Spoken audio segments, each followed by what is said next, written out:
I want to bring in my man. I'm sorry, Garland. I'm screaming and my mic is going down from me screaming. Um, Garland Nixon. Garland Nixon is host of his YouTube channel on Garland Nixon. He's a political analyst, journalist, and a damn good friend of this show. How you doing, my man? You doing okay, Garland? Doing great. Thanks for inviting me, Jamal. Oh, always, man. I'm sitting here screaming at. This is Al Green. I'm going to get your take on this. Now that Trump is in office, Trump has come up with this idea for take over Gaza and to expel the population of Gaza into Egypt and Jordan. Now, in fact, I'll just show you the clip. Trump is talking about this like, well, we're going to build hotels. We're going to build up the area. This is going to be great. And they're going to go back to this great area. I don't know why they will want to go back to this area now. I mean, he's saying this as if the Palestinians are going to be allowed back into the area after they're expelled from the area. Nobody believes that. On top of that, Egypt and Jordan has already said, okay, this is nonsense. We're not going to allow this. This is unacceptable to us. And yet Trump is effectively saying America is going to take over Gaza. Not effectively saying, he is saying the U.S. will take over Gaza. The population will be expelled. The area we've rebuilt. That's the way he's talking about it. Nobody believes that they do this. So right here, this is Trump making this speech. And I want to get your take on something specific in regards to Democrats. Because whereas before, as I pointed out to the audience, they wouldn't even allow a Palestinian on the DNC convention stage. Wouldn't even allow it. And this is after an uncommitted vote all throughout the United States that made it very clear this is a major issue for us. They wouldn't do it. After the election, you had millions, I think it was like 20 million people or something like that, that would have voted for a Democrat, did not vote for a Democrat because they didn't necessarily want to deal with the genocide. This was based on Drop Zone News reporting of this issue. Trump comes out, says this, and all of a sudden Democrats howl. They're screaming. They're, oh my God, I can't believe Donald Trump is doing this. And as I keep pointing out, your president sat by and allowed a genocide for 15 months. 15 months. And now all of a sudden you have this sound and fury coming out of the Democratic Party like, oh my God, I can't believe Donald Trump is doing this. This is Trump coming up with this harebrained scheme. It's not going to work, by the way, but I'll play it. The U.S. will take over the Gaza Strip, and we will do a job with it too. We'll own it and be responsible for dismantling all of the dangerous unexploded bombs and other weapons on the site, level the site and get rid of the destroyed buildings, level it out, create an economic development that will supply unlimited numbers of jobs and housing for the people of the area. Do a real job, do something different. Just can't go back. If you go back, it's going to end up the same way it has for 100 years. The U.S. will take over the Gaza. You know, what's wild about that is on some level, I understand why he's saying this, if that makes sense. Meaning, if you're, let's give the best view of this, the best, the most humanitarian view of this. And you look at what's taking place and you say, wow, there's nothing for those people to go back to. All of that area has been destroyed. Now, mind you, he's on stage with the war criminal that did the destruction, that killed all of those people. But put that to the side for the moment. I'm standing beside the war criminal. They have destroyed everything. There's nothing to go back to. There's no hospitals, there's no schools, there's no buildings. So we need to rebuild the area. We can't go back to normal. Okay, I get that logic, meaning I get the framing of that, of we can't go back to normal. We can't go back to status quo, not after everything that has effectively happened. Something new needs to take place. The issue is that Trump's conclusion is, well, let's just evict the population. Let's just take it all over. Hey, we have beachfront property. My issue with all of this, more so than anything else, is yes, this is a stupid idea that's going to create chaos.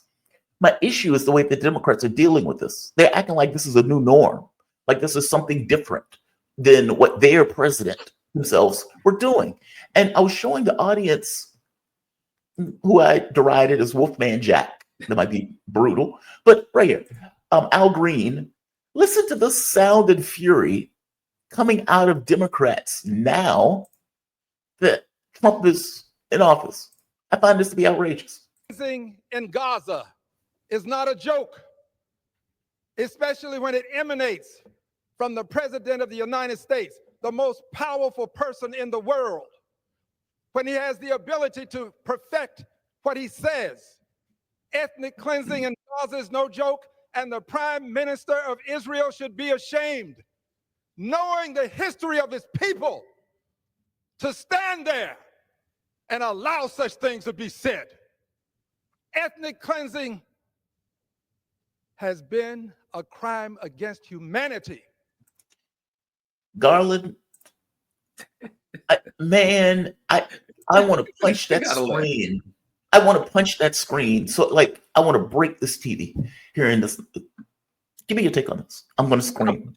Two things, but very quickly on Trump's things, the things that he's saying. Even if Trump meant it in good faith, the guy he's standing next to never acts in good faith. You know what I mean? If Netanyahu says, "Hey, I got an idea. Why don't we just move him out for a little while? We'll rebuild some nice places for him to live in, and then we'll bring him back." We already know that he doesn't mean that, even if Trump did. Not that any of them do or don't. Okay, but the other part of it is this: my dealings and actions towards Trump assertions, I've come to the conclusion that I might already told you that this 4 years for Trump, I'm going to ignore what he says and only react to what he does. You know what I mean? Because Trump, every other week, he's going to come up with some harebrained cockamamie scheme. We're going to go to Mars, Pluto, Venus. No, you know what I mean? We'll move him out and bring him back. We'll drain the oceans and fill it with oil. Who knows what the hell he's going to say every other week, right? Something preposterous. And then, of course, all of us and everybody on the news go, "Oh my God, did you hear the latest thing that Trump said?" And while we're jumping around over that, he goes and he says something else preposterous. And we never really deal with Trump because we're so busy dealing with the next crazy thing that he said that we kind of ignore what he's doing.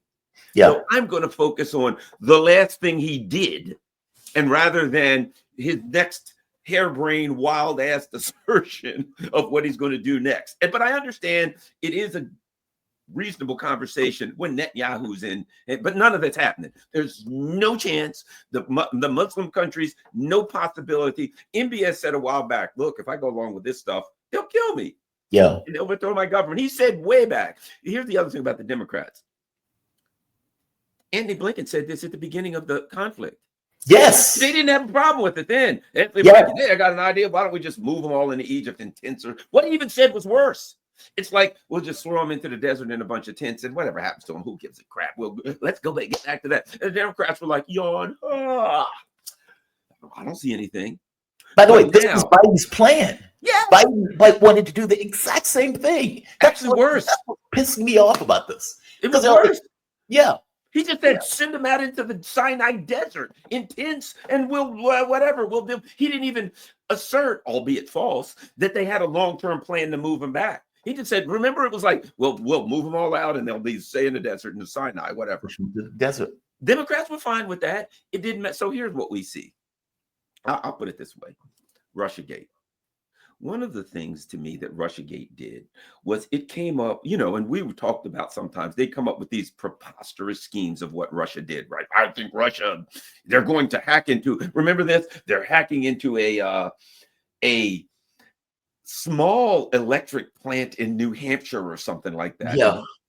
They're trying to use the Uhuru because they figure if they get a single city council member in St. Petersburg, the whole country falls, right? And we're like, this makes sense to you guys, right? They created a party that's not rational.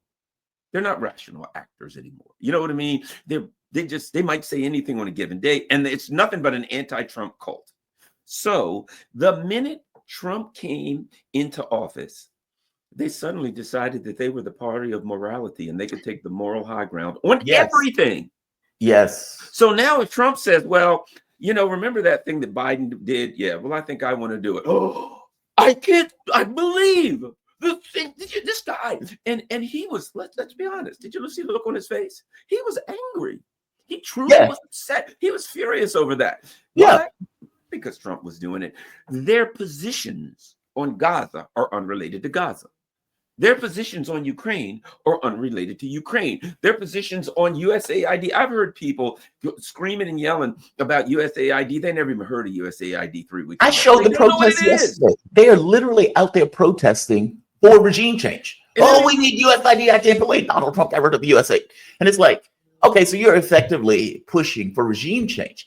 They spent millions in Georgia, millions in Romania, billions in Georgia, Romania, billions to overthrow the government of Ukraine, billions apparently in Slovakia to try to knock over Fico, meaning USAID was a front for effectively affecting CIA or US policy all throughout the world. And now they're complaining about how media, that quote unquote independent media all throughout the world has been damaged by Donald Trump getting rid of USAID. Think about what we're saying. Here's the sad part about it. If that were truly their position, even though I would disagree with it, would make sense. Most of them don't even know what the hell USAID is. Nope. Their complaints are unrelated to USAID. It is nothing but an anti-Trump cult. If Trump came out and said, USAID is fantastic, it's wonderful, we've got to send more money to the USAID, these Democrats would be like, the rank and file, the ones in Congress would be, yay, this is great, that was wonderful, right? The ones on the street would oppose it. USAID is terrible. It's horrible. It must be stopped. Why? Because Trump's in favor of it.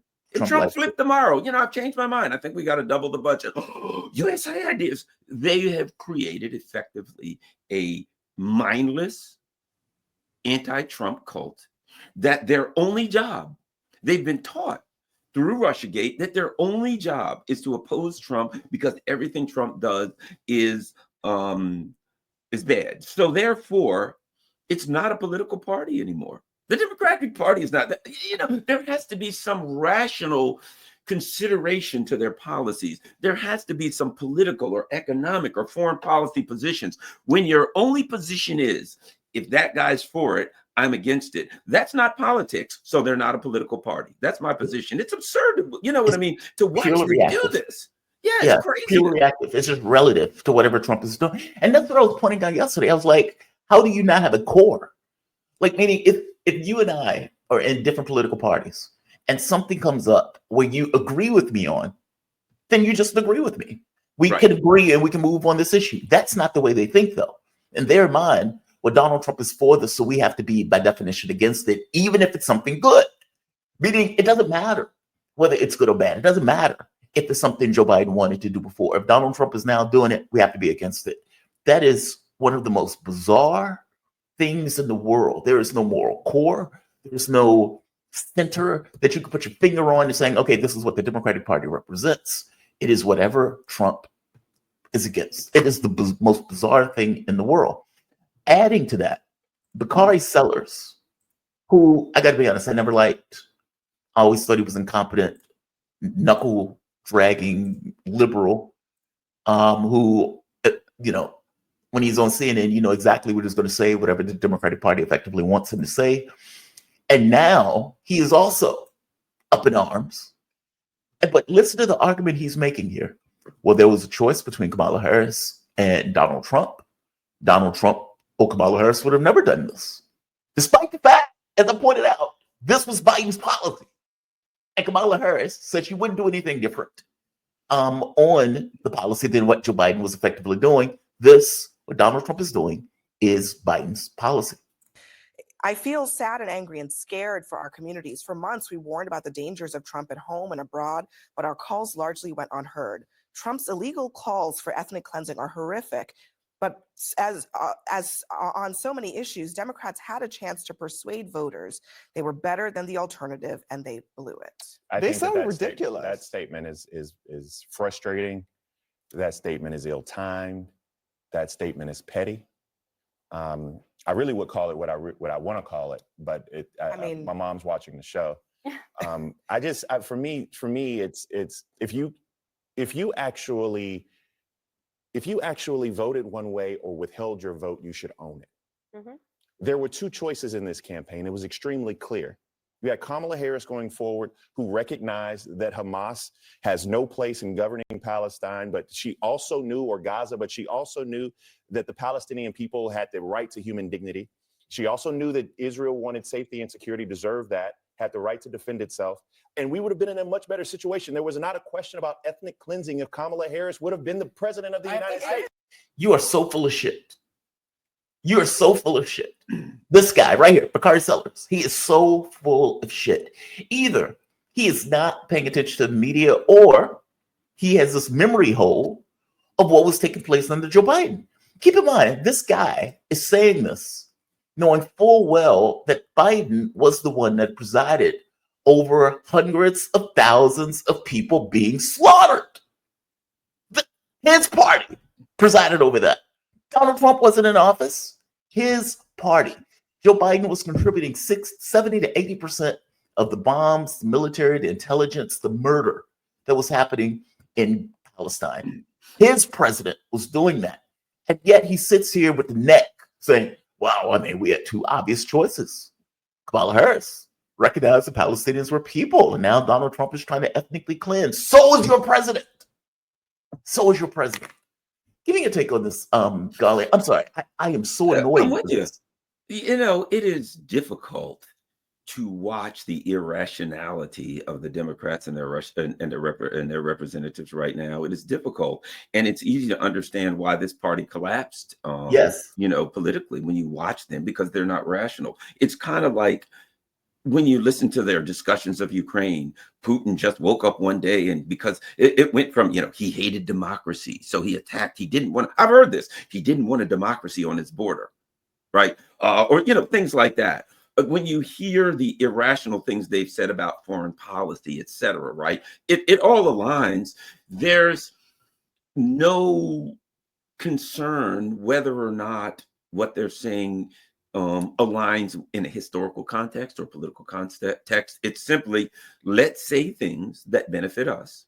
We're the good guys. Other people are the bad guys. We will ignore what happened 2 days ago, what happened 2 hours ago, 2 minutes ago. It doesn't matter. We'll say the things necessary to paint us in the light as the good guys and other people are the bad guys. And you watch an irrational party. I watched this DNC videos from this DNC conference or something they had the other day, and it was just pure.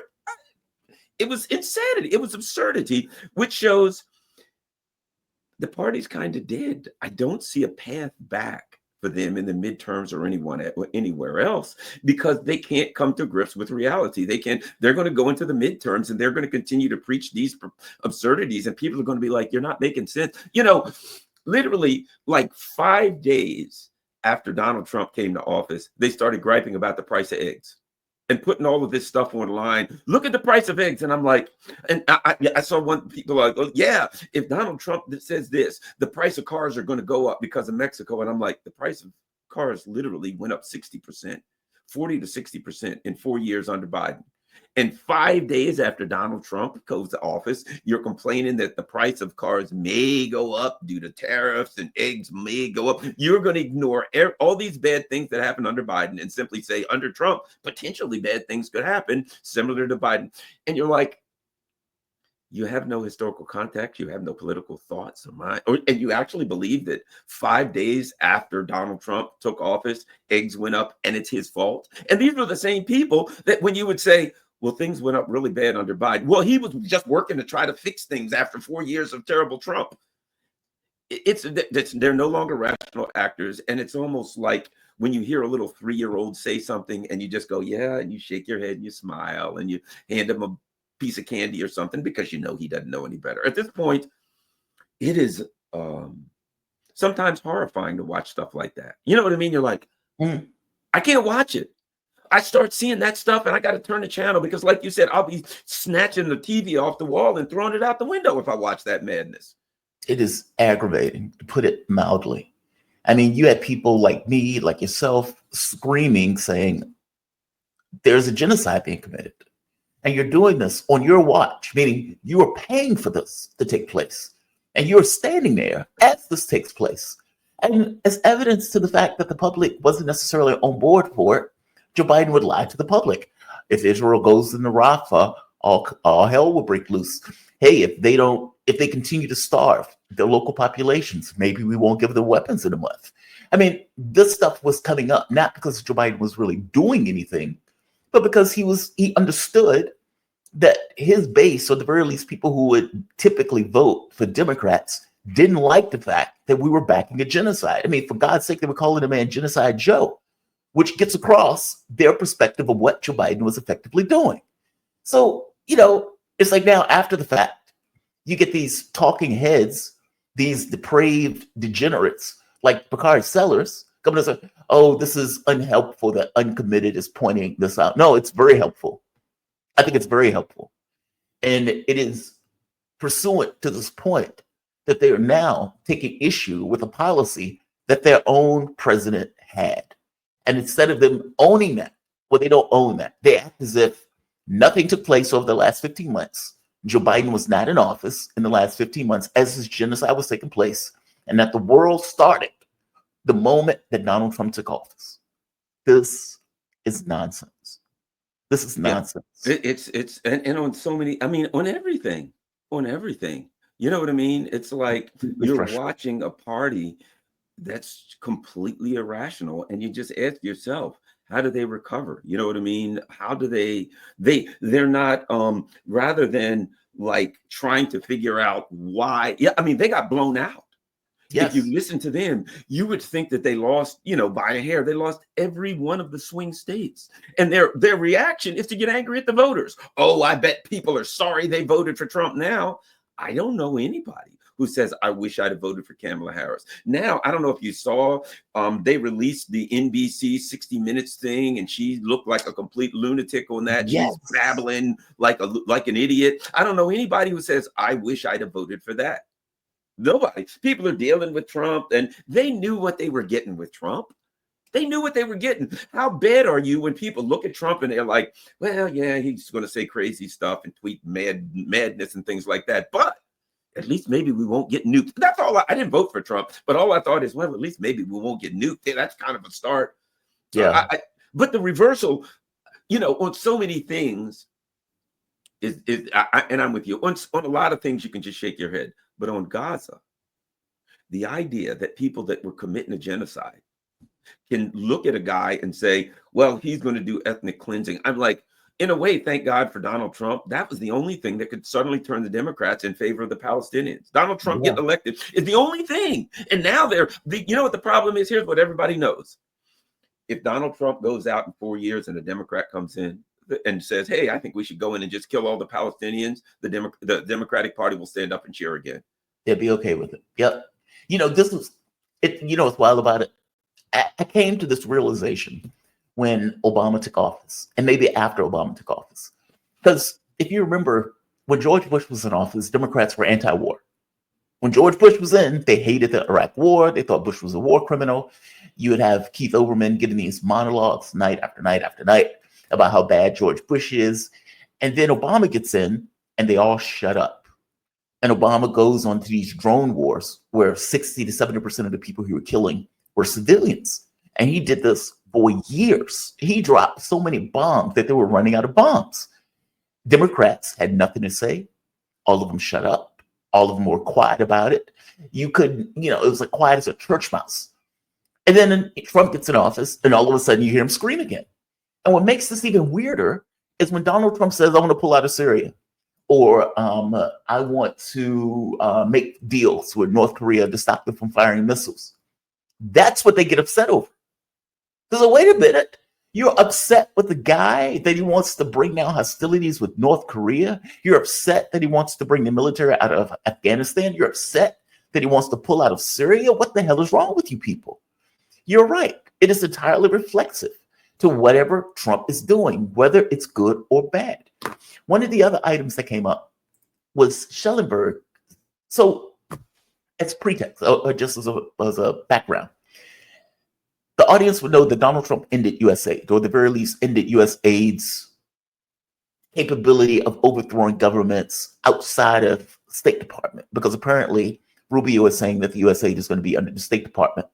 And the argument that they effectively made was, how on earth do you have this entity that is running parallel to U.S. policy, meaning it's U.S. policy, but it's not necessarily connected to the White House. They go out with their mission overthrowing governments, whether it's Georgia, Slovakia, or Romania, or Ukraine. They've effectively have this regime change process that creates color revolutions in the countries that we don't necessarily like. Schellenberg, the one who released the Twitter files, came out and said something else, though. Listen to what he's saying here. And this gives, because I pointed out that part of the reason that Trump went after USAID is because USAID is a similar device that tried to get rid of him, but more to the point of trying to get rid of him, meaning the same people who back USAID and back these overthrow of governments were the same liberals that wanted to get rid of Donald Trump. I also point out that many of the people that Donald Trump may be able to work with abroad, let's say like a Fico or Carl Guggescu at the point where he wins that election, keep in mind they destroyed the Romanian election, the Georgian Dream Party, meaning countries that have taken this thing of we don't want to go to war with Russia, we're sick of these wars, the European Union needs to be different. Those countries have been under massive amounts of pressure to get rid of those leaders. The French-born spook that served as the Georgian president, for example, that was working with the European Union to destroy the Georgian Dream Party, or for that matter, the Georgian government. That spook is still calling herself president of Georgia, despite the fact she's not president of Georgia. And the catch becomes, okay, well, where's all of this money coming from to try to affect these regime change conflicts or to put pressure on these governments or this control of media? It came from the State Department. It's obvious. Schellenberg says something else, though. He went further and said that the CIA was instrumental, or through USAID, trying to get rid of Donald Trump in the Trump impeachment hearings. This is Schellenberg. You have this new piece on Substack that the USAID and the CIA helped orchestrate Trump's impeachment. Yeah, I mean, Jesse, it's a crazy story. I mean, you might forget that, the House of Representatives impeached President Trump in December of 2019. Many people may not remember that it was a CIA analyst who was left over from the Obama White House who wrote the memo that led to the impeachment. It was all based on hearsay. The person had not actually been in the room with Trump. Nonetheless, this memo that he wrote relied heavily on a report done by an organization funded by USAID. In fact, its initial founding funding, I mean, now it's tens of millions of dollars, had gone into this group called the Organized Crime and Corruption Reporting Project, a name that's not very memorable, OCCRP, but it was basically created as an extension of the State Department and then of USAID. And as you know, Jesse, this is very serious to be involved in an effort to do regime change at home, as we've been discovering as the files have come out with what Elon Musk has been doing. We know that USAID was really about regime change abroad. It was a kind of public-facing part, regime change operation like CIA, but not covert, more overt. Well, now you see a similar blowback, just like they did censorship abroad and brought censorship tools back home. They were doing this sort of thing abroad, creating a predicate essentially for Trump's impeachment. So I think it's just one of many revelations that we'll see coming out in the next few weeks. USAID was in. That is not shocking to me. That's not shocking to me. Give me a take. I mean, and by the way, there's something like that in the UK. When Jeremy Corbyn was running for office in the UK, there was this little group that was paid by the British government in order to go after like Russian disinformation and stuff like that. And they decided that their objective, or part of their objective, was effectively to go after Jeremy Corbyn.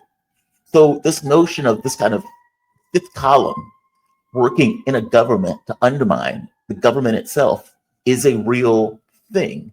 And apparently USAID was party to that. Give me a take on this. It doesn't shock me because, one of the things we've been discussing and I've been discussing for years now is that, whatever they do abroad, they're coming back home. Right. That the war on terror and all these terrible things they were doing. It's like we have to go on terrorists and now, domestic terrorism. We need domestic terrorist laws. Right. All of the things they were doing abroad, they were bringing home. So and it only makes sense that the regime change machine, there was this gigantic machine with tentacles all over the place, and that this machine would operate the same way here as it does everywhere else. And not only does it not surprise me, it confirms what I already believe, that the entire machine, I remember when Tulsi Gabbard said, I'm going to run, and I watched she went after Kamala Harris. And from here to these, there were articles in Germany and in France and in Europe and Australia. Tulsi Gabbard worked for the Russians, just like that. Overnight, all of the same articles came out all over the West. And it's like, well, it's obvious that the tentacles of this machine have sent out the emails. All right, here are the talking points. Boom, boom, boom, boom, boom, boom. Everybody go with them, right? There was this giant machine. And that's all it was. This machine was after Trump, and they used everything they had to go after them. And yes, there was what we're looking at here was a long-term coup attempt. It began as a preemptive coup attempt before Trump went in.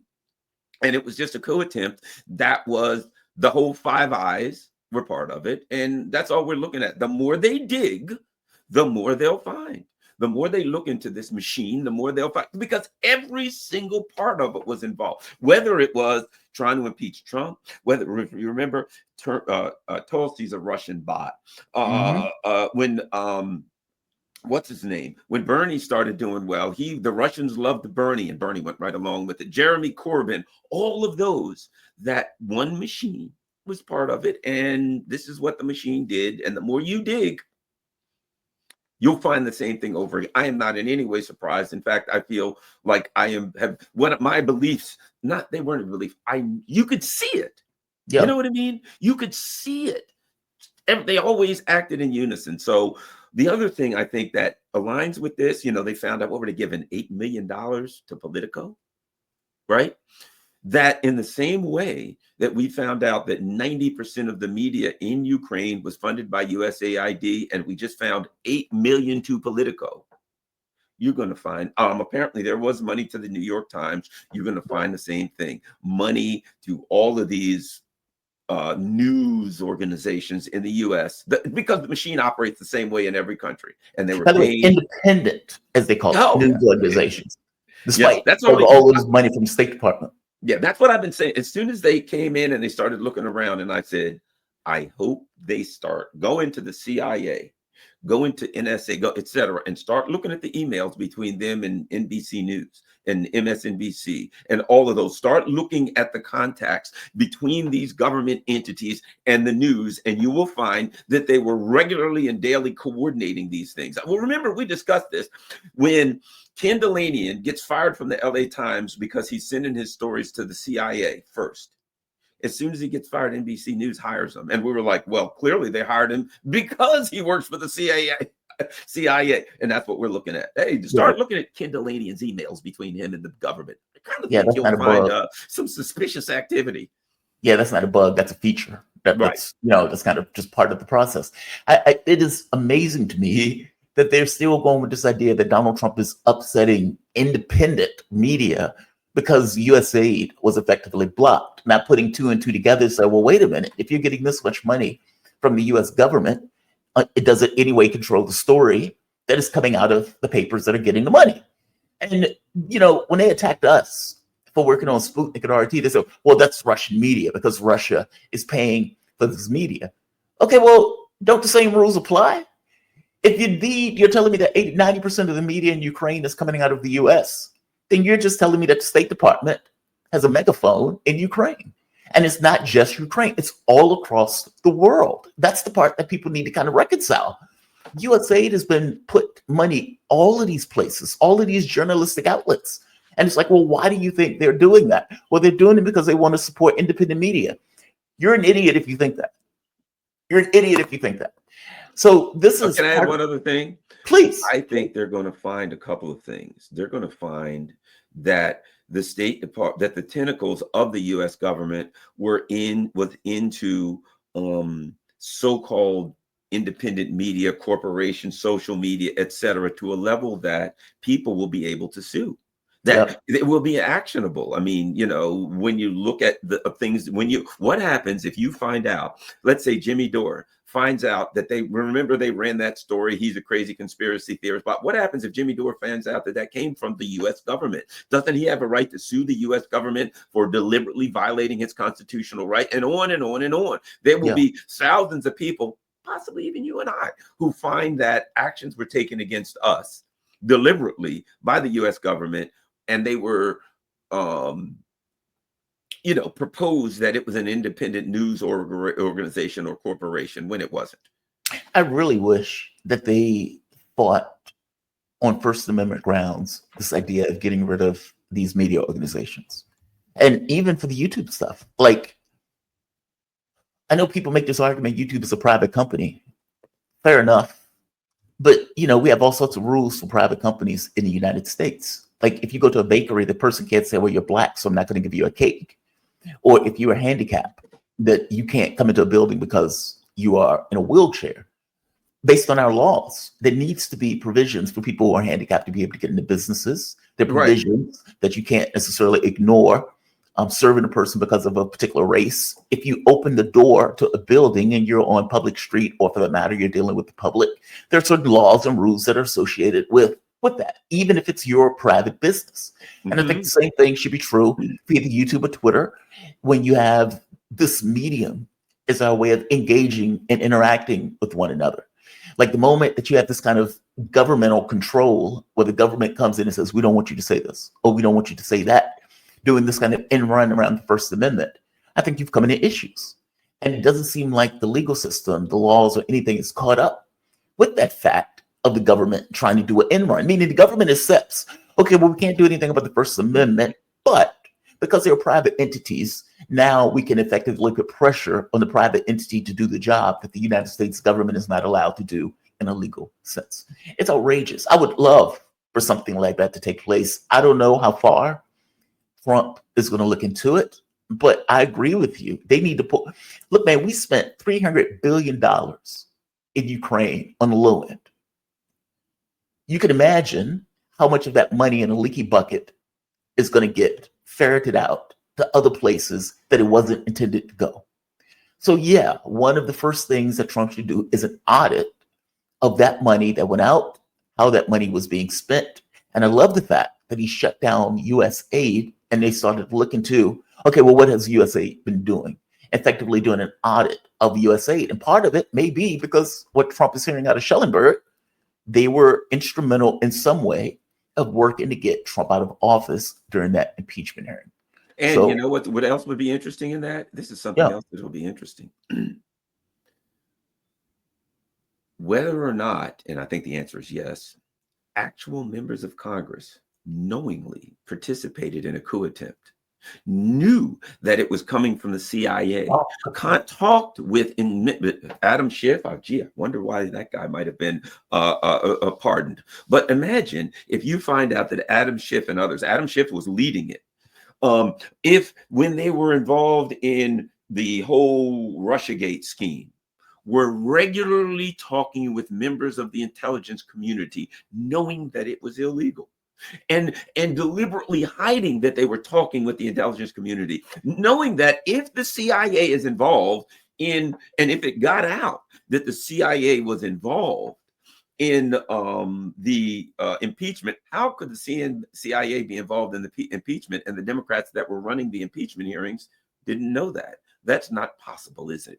So, which would mean that they would be subject to criminal proceedings. And might I add, that's RICO, isn't it? Because you are violating the law, but you're violating the law in furtherance of a broader criminal conspiracy. That's specifically RICO violations. So you're looking at a broad criminal conspiracy. So not only would they be in violation of the law, which is actually very ironic considering that they went after Trump and some of his people in Atlanta using RICO laws, but they were definitely using a broader criminal conspiracy. This thing could rip the United States, particularly the Democrats, but sure some of the Republicans, could rip Congress to pieces because a whole lot of them were involved and they knew what the hell they were doing.